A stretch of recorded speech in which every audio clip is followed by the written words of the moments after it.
Oh, get it. Hold up, you know it's the logo, say HB the clock, got no safety, don't push me, I do it. Please do not push me, you think that I'm got too much to lose, don't make me lose it. I can't be trusting no you stupid, I came with it. It came with a Ruger. I just seen one of my bros on the news. I can't call him no more. He respect why I do it. I'm in a big body bands with my friends, and it look like we just hit a lick off the jeweler. Look like a boy, hop out of Rolls Royce. They taking my flows like I said they could use it. Dirty Diana, I'm pushing the phantom. I know that they wanna see me in the build. 3 different bourbons, we 21 deep. You see gang in the shows like they don't know. What's going on? What's up? What's up, everybody? This is Ronnie B. Walking the 3 Degrees podcast. Today I have a special guest. Tino, what's happening, bro? What's up, dude? All is well. Thanks for having me, baby. No doubt. Walking the 3 Degrees podcast, man. So who is Infamous Tino, man? I would say passionate dude. I'm a big Italian family, and I think that's where a lot of my fire comes from. I mean, emotions were always like in my household. You know, from dawn until dusk, emotions were always on tilt. Okay. So I just, you know, my constant, you know, go, passionate mentality definitely comes from my family. As far as this game of basketball, I mean, there's nothing that I've come across in my life up to this point that has made me a better person and, you know, allowed me to really implement values and morals into my life more than the game of basketball. So I've taken what I've learned from, you know, on the court, you know, growing up, and I've done my best to kind of like make that transition to like real life, you know, situations. Yes, and I found that it's the most productive for me to do so. Of course. So, yeah, I mean, I think that's just a small little taste, but definitely, yeah, it's crazy. My first time meeting you, we were hooping in Tavener, and I'm like, yo, who's this crazy dude? He's like directing, telling everybody what to do. I'm like, yo, I gotta put an elbow in this man's chest. But nah, Tino's a good guy, man. But tell us about a little bit about your experience hooping. Who'd you work with in the past? Okay. Just a little bit. Well, in high school, you know, I was a pretty good player, and you know, I had a rough teenage. You know, I guess I had rough teenage years, and you know, as a result, I got into a lot of trouble. As a result, I was confused about my identity. As a result, after high school, you know, I didn't really have any motive or any game plan or anything or any idea of how I wanted to get where I wanted to be. Knew I wanted to coach, just had no idea how to get there. Spent, you know, 3 or 4 years after high school, you know, on and off, getting in trouble. Off the court or? Off the court, yeah, for sure. Again, just struggling with my identity, struggling with, you know, going from high school and being that guy to now post-high school and not really having anything, and losing that, you know, I guess... And passion, or losing that social acceptance that I always had, right? Gotcha. That social acceptance that, you know, a small suburban town gives you when you're an athlete. Once you graduate high school, it's kind of all forgotten about, and it's on to the next. And I had no idea how to handle that process. So really started to get my life back on track when I was, you know, around 22, 23, and that's when I enrolled here. Okay. And since I've enrolled here, I mean, my process of working with Division I athletes has been truly incredible. Started with Aaliyah Lewis and Jade Walker. Okay. Where are they currently at right now? Leah is coaching a Division I school in Chicago. They created a graduate assistant job at the school, first ever the time that they've had a graduate assistant on the women's coaching staff. Okay. They made the position specifically for her. And Jade Walker is overseas playing in Greece. They're both Big East champions here. I believe it was the 2015-2016 season they won the Big East championship. Gotcha. And then, you know, that process led me to work with Tariq Owens, who's now at Texas Tech, number 8 team in the country. The big guy. The big fella.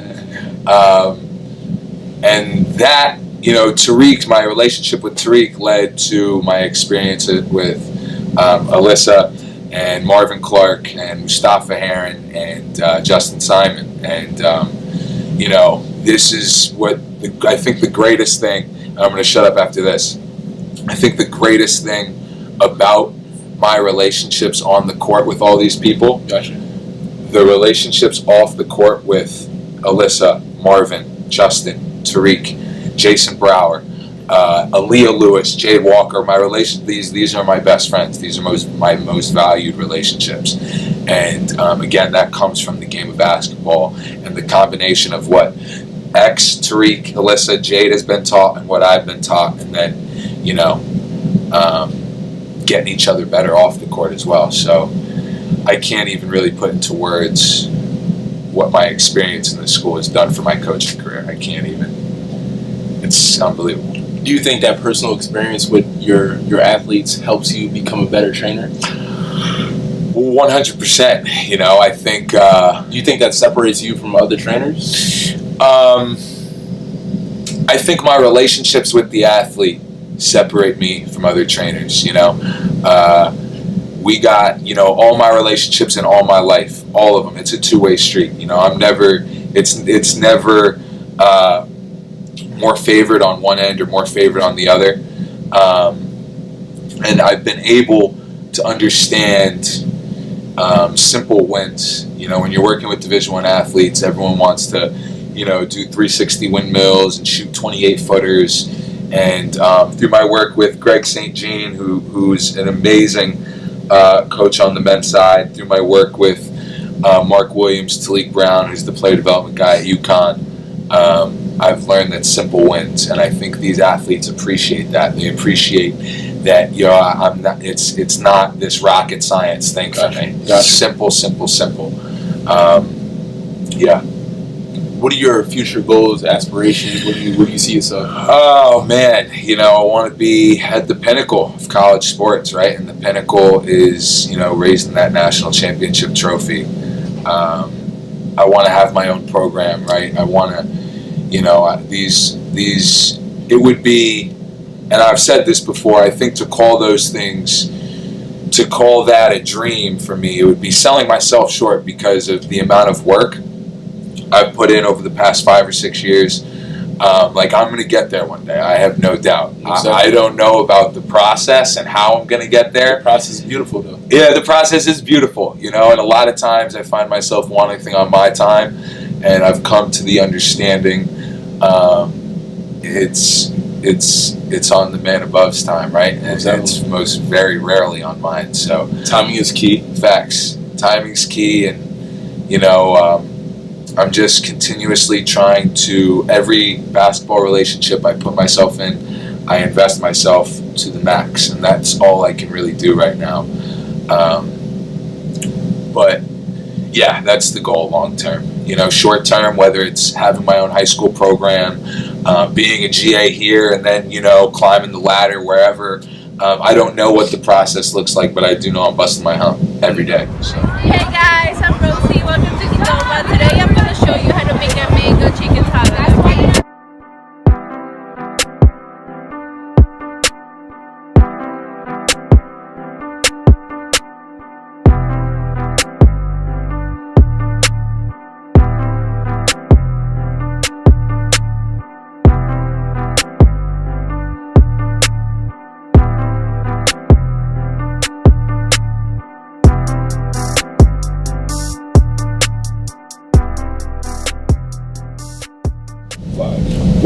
Welcome back. So social media is big. So is the music industry. It's been a lot of rappers out here giving buckets. Tariq was getting buckets by Sheck West. Marv was getting buckets, and Simon got some buckets thrown at him by Sheck West. Who you giving buckets to in the league? I'm sorry. What rappers are you giving buckets to? What rappers? Okay, I would love. Tory Lanez is getting a buck for sure. I haven't seen him hoop. Yeah, he had something that went viral last year. Him and his boys were playing on like an 8-foot rim, and he got put in the rim bad. Okay. Definitely giving Sheck West a buck. Hey. And I think he's got range though. I'm definitely giving Sheck West a buck, and I think I think I would love, and just for the like to experience it. Don't say Drake. Eminem. Oh, Eminem. Oh yeah. Eminem. And just because he's gonna he's not. I don't know if he can hoop or not. I've never seen him hoop, but I know no matter what, he's not gonna go down easy. So it'll be like, and he's gonna talk. Exactly. Yeah, and he's gonna talk. Exactly. So for sure, I would love to get on the court with J. Cole because I know J. Cole can actually hoop. Definitely. He hooped with Marv and Justin them too. Okay.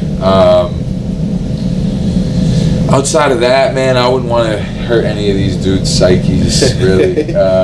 But Sheck West, that would be fun because of his energy. Gotcha. Eminem and Tory Lanez, I think, would be fun because his energy too, because he ain't gonna go down easy. And who you picking up? Who's gonna be on your 5? Oh, my 5 hip hop artists. We're going country artists, whatever. Okay. We're gonna go. I'm going Chris Brown. Okay. For sure. Okay. He played in a couple All-Star games. Yeah. Yo, you know who's nice? Luda. Chris Brown, 2 Chainz. Ooh. 2 Chainz played at Alabama State. Waka Flocka. Okay. Waka Flocka hooped, and just cause I'm sorry, I gotta pick up M too. I gotta pick up M. I'm gonna go to war with M any day. No doubt. Any day I'm going to war with M. Gotcha. But that's my 5 for sure. Facts. Bet. All right, this is our last segment. We're gonna play a little game, right? So this is inspired by our other co-host, Akis. He's currently out of town right now. But I'm gonna just give you a series of questions. When I ask you the question, you gotta answer like directly. Okay. All right. Bet. Let's get it. If LeBron was prime time with Shaq, would LeBron have 6 rings right now? No. Okay. Isaiah Thomas healthy? Is he a top 10 guard? Current Isaiah Thomas. Yes. Okay. No. Okay. Devin Booker, will he be a top 5 player in 3 years? No. Chris Webber, Hall of Famer? No. Is Harden winning MVP this year? Yes. What's your favorite item on Qdoba's menu? The guac. It's free. Bet. Tito. Dude, it was a pleasure, man. No doubt, Thanks bro. for having me, I appreciate it. Thank you for tuning in to 3 Degrees Podcast. Your man, Ronnie B. Word. Tito, holla at you. One love.